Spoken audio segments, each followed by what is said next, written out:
Bulletin की शुरुआत करेंगे दौसा से आ रही बड़ी खबर के साथ, जहां बांदीकुई से जयपुर लिंक एक्सप्रेसवे पर कट मांग को लेकर स्थानीय लोगों का बवाल लगातार जारी है और लोगों ने चेतावनी दी है ये कहकर कि अगर उनकी मांगे नहीं मानी तो एक्सप्रेसवे को जाम किया जाएगा। एक्सप्रेसवे पर कट निकालकर बांदीकुई के गांवों को जोड़ने की मांग को लेकर श्याम सिंहपुरा द्वारपुर के मध्य पुलिया के पास महापंचायत बुलाई गई थी। इसमें आसपास के क्षेत्रों के सैकड़ों ग्रामीण पहुंचे थे। ग्रामीण अब ये कह रहे हैं कि जब तक हाईवे से कनेक्टिविटी की मांग पूरी नहीं होगी आंदोलन जारी रहेगा। एक्सप्रेसवे को चालू नहीं होने देंगे। इंटरचेंज संघर्ष समिति ने ग्रामीणों की इस मांग पर महापंचायत को अनिश्चितकालीन धरने में तब्दील कर दिया है। इस दौरान कैलाश शर्मा नाम के व्यक्ति जो कि द्वारपुरा के निवासी हैं, उनकी तबीयत बिगड़ी। धरना स्थल से बांदीकुई लाया गया, जयपुर रेफर किया गया, जहां उनकी मौत हो गई। लेकिन ग्रामीण कह रहे हैं कि बांदीकुई से जयपुर रिंग रोड को दिल्ली मुंबई एक्सप्रेसवे से जोड़ने के लिए नेशनल हाईवे 4C का निर्माण किया गया, लेकिन यहां बांदीकुई क्षेत्र में कट नहीं दिया गया। और अब ग्रामीण ये कह रहे हैं कि अगर मांगे नहीं मानी तो किसी भी हालत में जयपुर बांदीकुई लिंक एक्सप्रेसवे का लोकार्पण भी नहीं होने देंगे। और इसी पर मेरे साथ ज्यादा जानकारी लिए सहयोगी देवेंद्र इस वक्त जुड़ चुके हैं। चलते हैं देवेंद्र के पास और जान लेते हैं। देवेंद्र, शव रखकर लोग धरना दे रहे हैं, मांगे नहीं मानने पर जाम लगाने की चेतावनी दे रहे हैं। बड़ी संख्या में इनकी मौजूदगी है धरने पर। क्या अपडेट है और क्या जानकारी सामने आ रही है? आगे की क्या रणनीति रहेगी इन लोगों की? मैं बता दूं कि हम धरना स्थल पर मौजूद है, जहाँ पर शव रखकर किया जा रहा है। आज जो ये शव किसी का इसके अंदर शव रखा हुआ है, साथ में यहाँ पर जो प्रदूषण है वो उग्र प्रदूषण होता जा रहा है। साथ के अंदर यहाँ पर जो मांग है, उनका कहना है कि बांदीकुई जयपुर कट को नाम रख दिया, लेकिन द्वारपुरा सांसद से 16 माह से लगातार ये कट की मांग करते आ रहे हैं। बड़ी तादाद के अंदर महिला भी मौजूद है, साथ के अंदर पुरुष भी मौजूद है। यहाँ धरना स्थल पर प्रशासन को अब वर्तमान के अंदर 15 जो मिनट की है वो चेतावनी दी है। अगर 15 मिनट के अंदर अगर कार्रवाई अगर प्रशासन मांगे नहीं मांगता है तो इन्होंने दिल्ली मुंबई एक्सप्रेसवे को जाम करने की चेतावनी दी है। साथ के अंदर कुछ लोग भी हमारे साथ मौजूद है। एक बार सहयोगी से बोलना चाहूंगा, दिखाना चाहिए कि जो शव पेटियां रखी हुई, साथ के अंदर यहाँ पर लगातार जो संघर्ष समिति के जो लोग हैं वो धरना प्रदर्शन कर रहे हैं लगातार। और यहाँ पर उनकी मांग है कि अगर इस मांग को अगर पूरा नहीं किया 15 मिनट के अंदर तो यहाँ जो कार्रवाई है वो इनकी ओर से दिल्ली मुंबई एक्सप्रेसवे को जाम करने की चेतावनी दी है। साथ के अंदर बातचीत करिए देवेंद्र। बिल्कुल मैं आपको बताऊं क्या कहना होगा कि लगातार प्रदर्शन जारी है, सरकार मांग। देखिए, सरकार वैसे लोगों को 2.5 साल से गुमराह कर रही है। गुमराह करने का जो प्रयास किया है तो मानने योग्य नहीं है। चाहे जाने चली जाए, कुछ भी हो जाए, लेकिन नहीं है। और निश्चित तौर पर बड़ा आंदोलन होगा। मूड में किसी तरह का कोई गलत फहमी किसी के दिमाग में हो तो वो निकाल ले। हम किसी भी तरह से पीछे नहीं हटेंगे। सरकार ये सोचे, प्रशासन ये सोचे, प्रशासन ये सोचे कि हम पुलिस का भय दिखा करके लोगों पर लाठीचार्ज करवा के पुलिस जवानों को यहाँ पर इकट्ठा करके हम लोगों को दबा देंगे, तो ये चलने वाली नीति चलने वाली नहीं है। बिल्कुल प्रशासन में मौजूदगी है सर। क्या कहना होगा कि लगातार प्रदर्शन किया जा रहा है, क्या कहना होगा सर इसमें लगातार बातचीत करने? बिल्कुल कहना है कि पुलिस का भी कहना है कि बातचीत के लिए यहाँ पर DSP है दौसा के रवि प्रकाश शर्मा पहुंचे हैं, रोहतक थाना के अधिकारी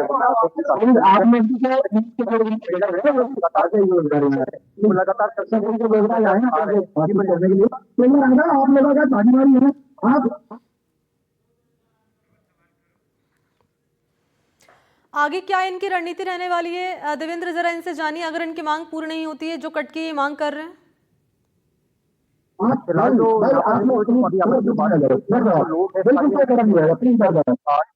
बात की जो कड़ी सहमति है, की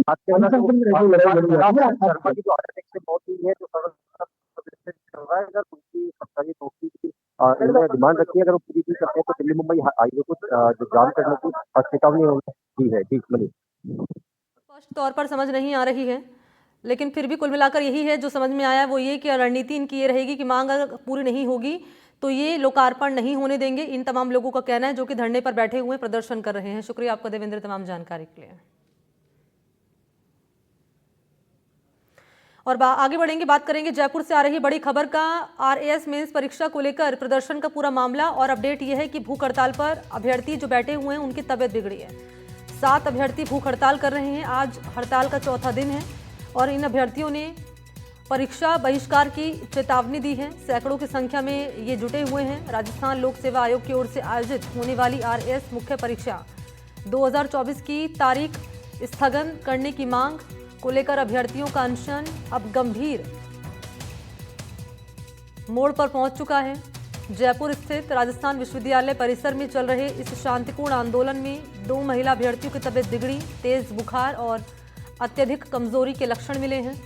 बावजूद इसके आंदोलन इनका जारी है। अभ्यर्थी कह रहे हैं कि मांग पर ठोस निर्णय नहीं लिया जाता अगर सरकार की ओर से, तो पीछे हटने वाले नहीं हैं। इस आंदोलन में महिला अभ्यर्थियों के साथ साथ पूर्व सैनिकों की भी सक्रिय भागीदारी है। हम तस्वीर आपके सामने रख रहे हैं ताकि आप देख पाएं कि कैसे और किस तरह से इन अभ्यर्थियों की तबीयत बिगड़ी। एक रिपोर्ट देखिए सहयोगी सोमू आनंद के इस पर। आरएस मेंस परीक्षा की तारीख आगे बढ़ाने को लेकर चल रहा आंदोलन तेज होता जा रहा है और भूख हड़ताल पर बैठे अभ्यर्थियों की तबीयत भी इस बीच बिगड़ी है। कल ही 2 अभ्यर्थियों को अस्पताल में भर्ती कराना पड़ा, लेकिन फिर भी ये आंदोलनकारी जो छात्र यहाँ पर मौजूद हैं उनके हौसले कम नहीं हुए हैं। वे अभी भी यहाँ पर डटे हुए हैं। कल इन्होंने बड़ा मशाल जुलूस भी निकाला और उसके बाद लगातार प्रदर्शन भी कर रहे हैं। अभी भी कुछ यहाँ अभ्यर्थी हैं जो भूख हड़ताल पर बैठे हैं, उनसे बात करते हैं। आपके साथियों की तबीयत खराब हो रही है, अब तक कोई आश्वासन मिल पाया, कोई बात हो पाई किसी सरकारी प्रतिनिधि से आप लोगों की? जी देखिए, हमारी लगातार बातचीत तो चल रही है, आश्वासन भी मिल रहे हैं, बस फैसला नहीं हो रहा है। वो क्यों नहीं हो रहा है हमें इस चीज़ का नहीं पता है। हमें शायद उम्मीद है, आज सुबह कहा गया था कि आज कल फैसला आ जाएगा, क्योंकि कल संडे था। संडे को सरकारी कामकाज जो है वो वैसे ही ठप रहता है, तो आज हमें उम्मीद है कि जल्दी फैसला आ जाएगा। बाकी ये आपको पता है कि हमारे 3 साथी जो हैं वो कल हॉस्पिटल गए थे, और बाकी जो हमारे साथ में राजवीर जी हैं, ये तकरीबन इनको 4.5 दिन, तकरीबन 80 घंटे के आसपास होने को आए हैं कि इन्होंने अन्न का एक दाना नहीं लिया है। हमें चौथा दिन है तकरीबन। यही मैं समझना भी चाह रहा हूँ आप लोगों से कि आप लोगों के दोस्तों की तबीयत खराब हो रही है, वो अस्पताल तक जा रहे हैं, लेकिन क्योंकि आपकी मांग पर अभी तक सुनवाई नहीं हुई है, तो इसको आप लोग कब तक आगे कंटिन्यू करेंगे?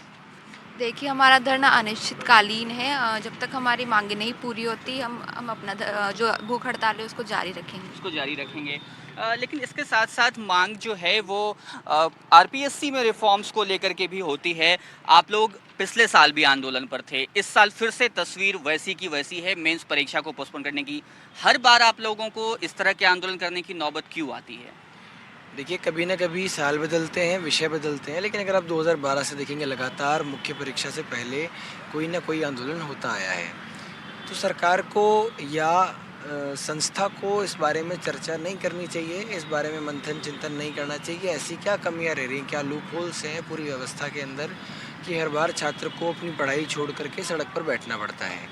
हम चाहते हैं कि एक नियमित कैलेंडर जारी हो, जिस प्रकार यूपीएससी में कैलेंडर जारी होता है, और हर बार वहाँ यूपीएससी के छात्र को किसी प्रकार का धरना प्रदर्शन या किसी प्रकार का असंतोष नहीं रहता। उसको एक विश्वास रहता है कि मैं 5 साल में 5 बार एग्जाम दूंगा, और इतनी तारीख को प्री है, इतनी तारीख को मेन से, लगभग 400-450 दिन पहले। अगर आज आप लोगों को आश्वासन जो आप लोगों को दिया गया कि आज कुछ फैसला आप लोगों के हक में हो सकता है, अगर ऐसा नहीं होता है तो क्या आप लोग परीक्षा देंगे, नहीं देंगे?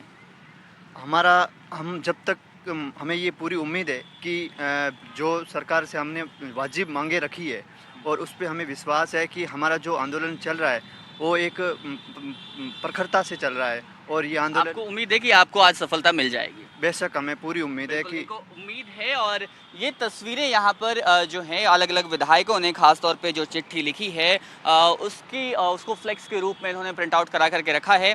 आज इनको इस बात की उम्मीद है कि इनकी मांग मान ली जाएगी और जो परीक्षा की तारीख है उसको आगे बढ़ाया जाएगा। लेकिन सवाल ये है कि आरपीएससी आखिर यूपीएससी के तर्ज पे जब बार बार कैलेंडर जारी करने का दावा करती है तो उसमें परेशानी क्या है, क्यों बार बार इन सभी अभ्यर्थियों को इस जगह पे धरने पर बैठना पड़ता है? जयपुर से कैमरा सहयोगी सुशील के साथ सोमू आनंद, एनडीटीवी। और इस बीच बड़ी और दुखद खबर आपके सामने। ठाणे में मुंबई लोकल ट्रेन में बड़ा हादसा हुआ है। यहाँ ट्रेन से गिरने से 5 लोगों की मौत हो गई है। दीवा और मुंब्रा स्टेशन के बीच ये हादसा हुआ है, जिस हादसे में 5 लोगों की मौत हो गई ट्रेन से गिरने से। दीवा और मुंब्रा स्टेशन के बीच ये हादसा, तस्वीर आपके सामने, बड़ी खबर, 5 लोगों की मौत की घटना बताई जा रही है कि पुष्पक एक्सप्रेस जो एक राज्य से दूसरे राज्य में जाती है, उस ट्रेन में ये लोकल यात्री चढ़े थे जो सफर करने के लिए अगले स्टॉप तक जाने के लिए उन्होंने ट्रेन बोर्ड की थी। लेकिन क्योंकि पहले से अंदर यात्री इतने ज्यादा थे कि जो यात्री चढ़े थे वो जो है लटकते हुए सफर कर रहे थे, और जैसे ही उनका बैलेंस बिगड़ा या फिर जो क्राउड था वो इतना ज्यादा बढ़ गया एकाएक, क्योंकि ट्रेन के दरवाजे भी खुले थे, तो ये सभी यात्री जो लटक कर सफर कर रहे थे ये पटरी पर गिर गए। बने रहिए हमारे साथ, कुछ तस्वीरें भी यहाँ पर सामने आ रही हैं, प्लेटफॉर्म की तस्वीरें भी सामने आ रही हैं, और पटरी पर हम देख सकते हैं एक और तस्वीर जो सामने आई थी, उसमें एक डेड बॉडी जो है वो भी नजर आ रही थी। तो फिलहाल ये जानकारी अपने दर्शकों को दे दें कि पुष्पक एक्सप्रेस में ये हादसा हुआ है, ठाणे में ये ट्रेन हादसा हुआ है। कुछ स्थानीय यात्री जो है जिनकी लोकल ट्रेन मिस हो जाती है, कई बार वो इंटरसिटी एक्सप्रेस जो है उस तरह की ट्रेनों में चढ़ जाते हैं, और यहाँ पर वही हुआ। पुष्पक एक्सप्रेस में कुछ स्थानीय लोग थे, वो चढ़े, उन्हें कुछ आगे तक ही जाना था, वो गेट पर लटक रहे थे, भीड़ ज़्यादा हुई और ये वजह रही कि कुछ लोग जो हैं वो ट्रेन से गिर गए हैं। 5 लोगों की इसमें जान चली गई है, कुछ लोग इसमें घायल भी बताए जा रहे हैं। लेकिन ये वो तस्वीरें देख रहे हैं जिसमें एक शव जो है वो भी हमें नज़र आ रहा था, और अफरा तफरी की स्थिति इस वक्त मची हुई है। सुजाता, क्या इस बारे में कोई जानकारी मिल पाई है? क्या वहाँ पर ट्रेन रूट जो है वो बाधित हुआ है? इस वक्त ट्रेन रुकी हुई है या ट्रेन आगे बढ़ गई है? देखिए, फिलहाल बताया जा रहा है कि इस पूरे रूट पर जो लोकल ट्रेन की सेवाएं हैं वो पूरे तरीके से प्रभावित हुई हैं और वो काफी देरी से चल रही हैं। साथ ही जो लोग जिस ट्रेन से गिरे, क्योंकि ट्रेन मूवमेंट में थी तो लोग गिरे, ट्रेन आगे बढ़ गई, लेकिन उनको तुरंत वहां से उठाकर जो है प्लेटफॉर्म पर लाया गया। प्लेटफॉर्म पर लाने के बाद उन्हें प्राथमिक इलाज देने के बाद उन्हें अस्पताल में फिलहाल भर्ती करा दिया गया है। और चलिए, इस बीच बड़ी खबर का रुख करेंगे। जोधपुर से सामने आ रही है, अतिक्रमणकारियों ने किया रिपोर्टर पर हमला। एनडीटीवी रिपोर्टर अरुण हर्ष पर जोधपुर में हमला हुआ। अतिक्रमण विरोधी अभियान की कवरेज हमारे सहयोगी अरुण हर्ष कर रहे थे और इसी दौरान उन पर हमला किया गया, मोबाइल तोड़ दिया गया, पिटाई की गई। अतिक्रमण विरोधी अभियान के दौरान पुलिस टीम को भी विरोध का सामना करना पड़ा। तो ये बड़ी खबर है। एनडीटीवी रिपोर्टर अरुण हर्ष मौके पर मौजूद रहे, जो कवरेज कर रहे थे। अतिक्रमणकारियों ने उन पर हमला कर दिया, अतिक्रमण विरोधी अभियान की वो कवरेज कर रहे थे और इसी दौरान सहयोगी अरुण हर्ष पर हमला किया गया। न केवल हमला बल्कि उनका मोबाइल तक तोड़ दिया गया, पिटाई की गई और इस दौरान पुलिस टीम को भी विरोध का सामना करना पड़ा।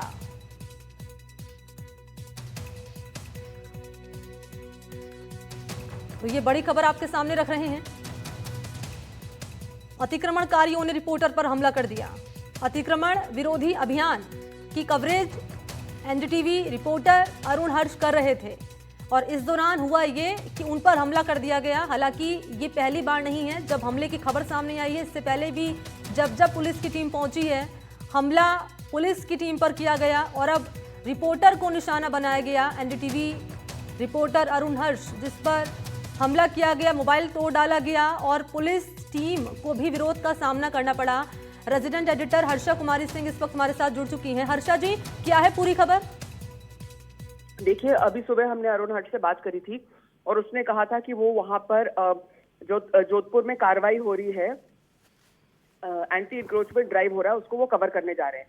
अब वहां पर उनका फोन आया है क्योंकि अब उनका मोबाइल भी तोड़ा गया है। 2 मोबाइल थे उनके, वो दोनों तोड़े गए थे, उनके साथ मारपीट हो गई है और अभी वो वहां से हट गए हैं क्योंकि वो एरिया में काफी टेंशन है। इनफैक्ट पुलिस भी वहां से थोड़ा सा पीछे हट गई है और अरुण ने बताया है कि वो कहीं एक जगह रुके हुए हैं, अभी स्थिति में नहीं है क्योंकि फोन नहीं है और कुछ रिपोर्ट करने के लिए नहीं है, लेकिन वहां पर तनाव है और अरुण के साथ कवरेज के दौरान मारपीट हुई है। पुलिस पर भी बताया जा रहा है कि किसी तरह का ऑपोजिशन या हो सकता है पत्थरबाजी भी हुई हो, ये कंफर्म नहीं है। जी, अभी उनकी क्या अभी अरुण हर्ष की कंडीशन क्या है? अभी सही हैं या कोई गंभीर स्थिति तो नहीं है उनकी अभी? क्योंकि आप बता रही हैं पिटाई भी की गई उनकी।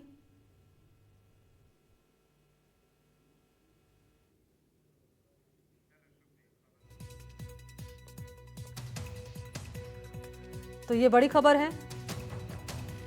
हम उम्मीद करते हैं कि अरुण हर्ष सही हों, क्योंकि जिस तरीके से हमला किया गया है, उनका मोबाइल तक तोड़ डाला गया है और जिस बात का जिक्र हम कर रहे थे शुरुआत में कि ये पहली बार नहीं है जब अतिक्रमणकारियों ने हमला किया। इससे पहले भी पुलिस की टीम जब मौके पर पहुंची है तब हमले की खबर सामने आई है और यहाँ पर भी पुलिस को विरोध का सामना करना पड़ा। और इस बीच बड़ी खबर सवाई माधोपुर से, रणथंभौर में टाइगर अटैक का मामला, मृतक राधेश्याम माली का शव बरामद किया गया। वन विभाग की टीम शव लेकर जिला अस्पताल के लिए रवाना हो गई। सवाई माधोपुर से बड़ी खबर है, रणथंभौर में टाइगर अटैक का मामला, यहां मृतक राधेश्याम माली का शव बरामद किया गया। वन विभाग की टीम शव लेकर जिला अस्पताल के लिए रवाना हो गई है। तो टाइगर अटैक का मामला सामने आया है। रणथंभौर में मृतक राधेश्याम माली का शव बरामद किया गया। वन विभाग की टीम शव लेकर जिला अस्पताल के लिए रवाना हो गई। तो सवाई माधोपुर में टाइगर अटैक का मामला सामने आया है। रणथंभौर में टाइगर अटैक एक बड़ा गंभीर विषय बन चुका है, क्योंकि ये खबरें सामने आने के बाद वन विभाग पर सवाल खड़े हो रहे हैं कि आखिर क्यों इस तरह के हमले हो रहे हैं, क्यों इस तरह के मामले सामने आ रहे हैं।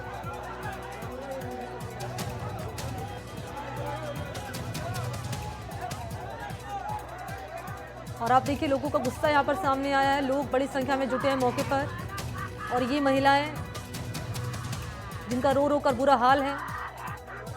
टाइगर अटैक ने राधेश्याम माली नाम के व्यक्ति की जान ले ली। हमला किया टाइगर ने राधेश्याम माली पर, उनकी मौत हो गई। शव बरामद किया गया और अब जिला अस्पताल के लिए शव लेकर वन विभाग की टीम रवाना हो गई है।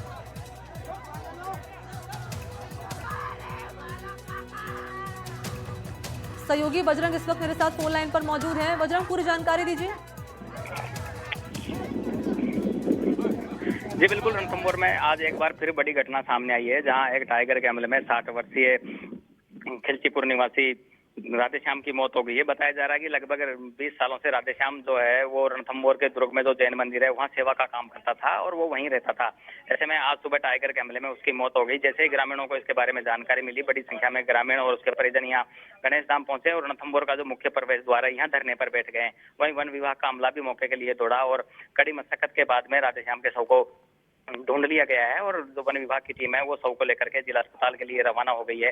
लेकिन अभी भी जो ग्रामीण हैं वो वन विभाग के खिलाफ लगातार कार्रवाई करने की मांग को लेकर के धरने पर बैठे हुए हैं और लगातार उनके तरफ से वन विभाग के खिलाफ नारेबाजी भी की जा रही है। साफ तौर पे ग्रामीणों को कहना है कि वन विभाग की लापरवाही के चलते ही राधेश्याम की मौत हुई है, क्योंकि अगर पिछले कुछ महीनों की बात की जाए तो पिछले 3 महीने में यहाँ पर 3 लोगों की टाइगर के हमले में मौत हो गई है। पहले एक 7 वर्षीय कार्तिक सुमन की टाइगर हमले में मौत हो गई थी। वहीं वन विभाग का जो रेंजर था उसकी टाइगर हमले में मौत हो गई थी और आज ये तीसरी घटना हुई है जिसमें एक 60 वर्षीय व्यक्ति की टाइगर हमले में मौत हो गई है।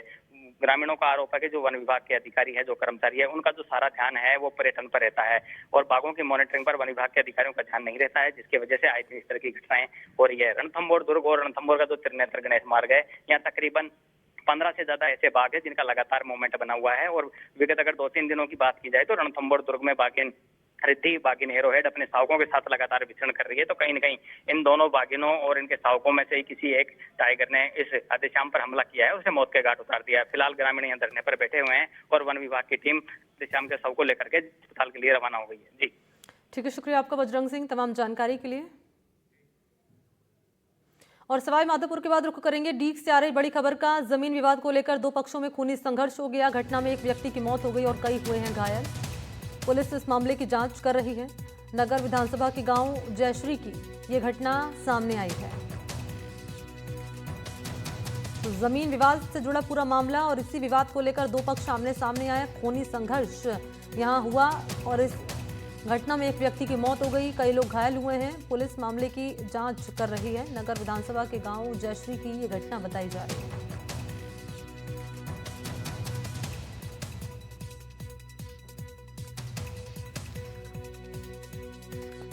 और इसी खबर पर मेरे साथ सहयोगी अकरम फोन लाइन पर जुड़ चुके हैं। अकरम, जमीन विवाद से जुड़ा मामला, 2 पक्षों में खूनी संघर्ष यहाँ हुआ, एक की मौत हो गई है, घायल जो हुए उनकी क्या कंडीशन है और पुलिस की कार्रवाई में क्या बातें सामने आ रही है?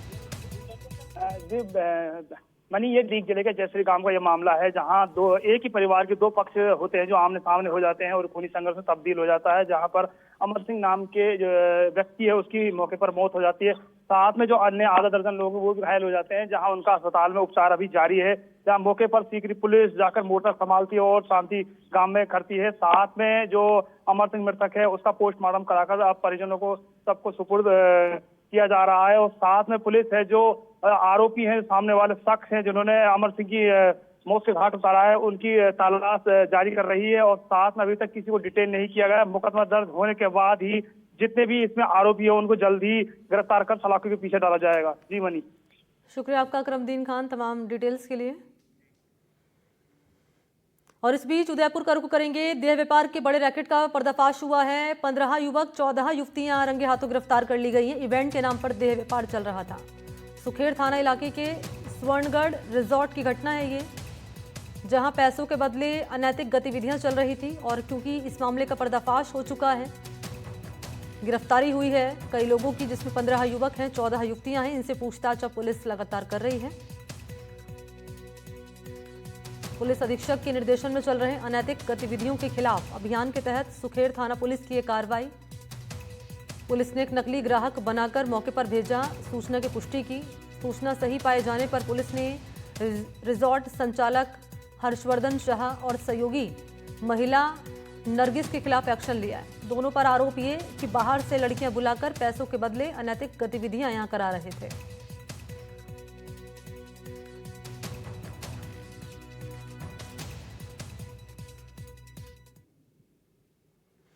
सीकर से बड़ी खबर आपके सामने। कॉलोनी में घुसा बजरी से भरा ट्रॉला। आरटीओ के डर से ये घटना सामने आई है। रींगस के भैरूजी मोड़ पर ओवरलोड बजरी से भरा ये डंपर था।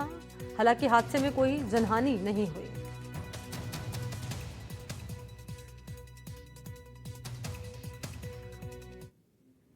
बात करें अलवर की, तो रामगढ़ में पुलिस ने तमिलनाडु के 4 साइबर अपराधियों को गोहा रोड से गिरफ्तार किया है। आरोपी सोशल मीडिया पर पुराने सिक्के नोट महंगे दामों में खरीदने का झांसा देकर लोगों से ठगी किया करते थे। गिरफ्तार आरोपियों में रवि कुमार है, मुनियांडी हैं, सुरेंद्र प्रसाद हैं और सलवा गणेश नाम के ये 4 लोग शामिल हैं। पूछताछ में ये पता चला है कि तिजारा निवासी आदिल ने इन्हें राजस्थान बुलाया था।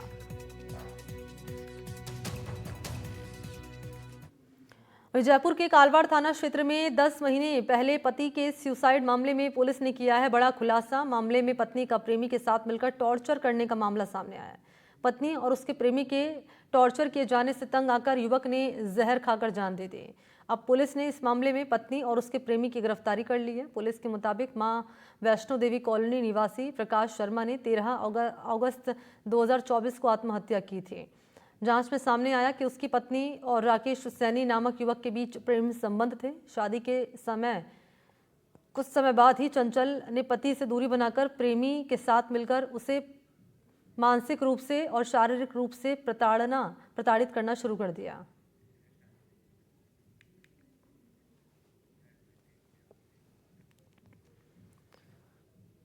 तो बांसवाड़ा के दानपुर थाना इलाके में बारी सजवानिया के जंगल में 5 जून को मिली युवती की लाश के मामले का पुलिस ने खुलासा किया है। अवैध संबंधों के चलते साली शादी का दबाव बना रही थी। इससे परेशान होकर जीजा ने गला दबाकर उसकी हत्या कर दी और लाश को जंगल में गाड़ दिया। फिलहाल पुलिस ने आरोपी को गिरफ्तार कर लिया। पुलिस कह रही है कि 5 जून को दानपुर थाने को सूचना मिली थी कि बारी सजवानिया के जंगल में एक लाश पत्तों और मिट्टी में दबी हुई है, जिसका एक हाथ और पैर बाहर दिख रहा था।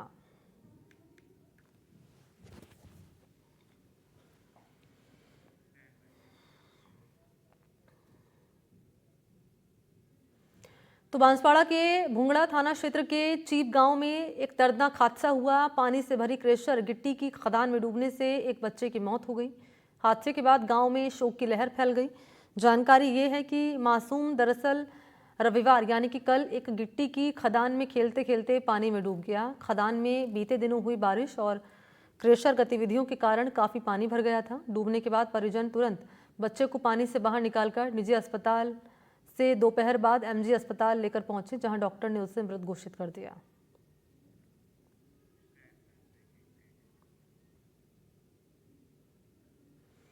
उधर जयपुर के चौमू से बड़ी खबर है। चारे से भरे ट्रक में भीषण आग लगी। धू धू कर ये जला चारे से भरा ट्रक नेशनल हाईवे 52 नखराली ढाणी के पास की घटना है ये। आग के चलते मौके पर अफरा तफरी मच गई और हाईवे पर लंबा जाम भी लग गया। आग के कारणों का खुलासा नहीं हुआ। लगाओ जल्दी से लगाओ।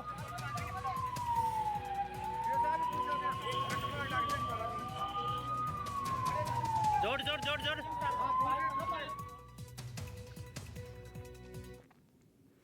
और अगली बड़ी खबर धौलपुर से एनडीटीवी की खबर का असर हुआ है। सिलिकोसिस बीमारी के नाम पर फर्जीवाड़ा का मामला। फर्जीवाड़े पर पुलिस का एक्शन। अस्पताल के रेडियोग्राफर समेत 4 आरोपी गिरफ्तार किए गए हैं। 106 मरीजों को फर्जी बना दिया सिलिकोसिस पीड़ित। और धौलपुर में सिलिकोसिस बीमारी के नाम पर फर्जीवाड़े की खबर दिखाए जाने के बाद एनडीटीवी की खबर का ये बड़ा असर हुआ है। तो बड़ा एक्शन लेते हुए जिला अस्पताल के रेडियोग्राफर समेत 4 आरोपियों को गिरफ्तार किया है। आरोपियों ने 106 मरीजों को फर्जी सिलिकोसिस पीड़ित बना दिया था। आरोपियों पर सरकारी राशि हड़पने का आरोप लगाया।